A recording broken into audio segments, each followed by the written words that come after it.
The book is called Second Season. Author Kent Richardson joins us this morning. Sir, thank you very much for joining us. Rob, thank you for having me. First of all, tell me about this character, Sonny. Where did he come from?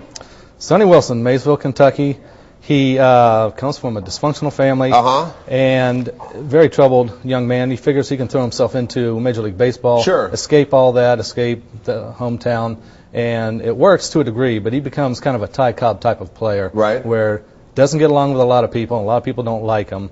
And he makes it to the Cincinnati Reds in the 1960 season. In his second season with the Reds, he is competing with Mickey Mantle and Roger Maris for the home run record, and actually passes Mantle in August until he's hit in the head with a pitched baseball, and then his entire life changes, because when he comes out of his coma, he's a totally different person. And what I don't understand is, though, he's not really telling his own story, correct? Correct. It's his best friend who's doing like a retrospective of his life and telling from a first-person point of view what happened to him, and he's telling it modern day, but it actually occurred in the late 50s, early 1960s. Why was that important to you to tell the story that way instead of him telling his own story?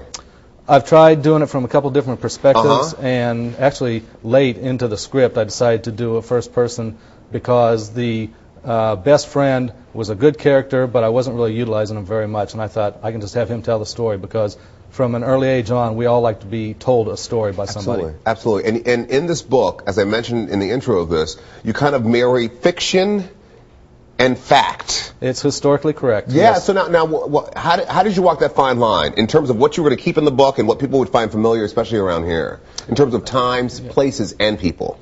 I had to do a lot of research. I wanted to make sure I got it correct. I had to. I went to Maysville, Kentucky, did 2 trips down there, and met some of the people, walked the neighborhoods, and got to have a feel for the area. And I even consulted some baseball experts like John Fay and Hal McCoy for different rulings that would occur in a baseball game.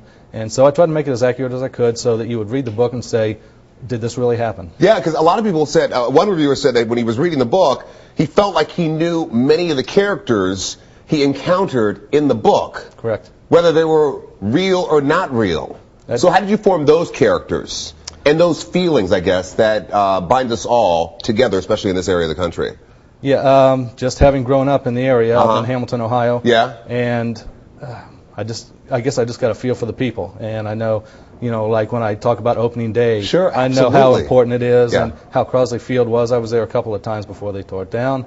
And so I guess just growing up in this area, I got a feel for everything. The book is called The Second Season.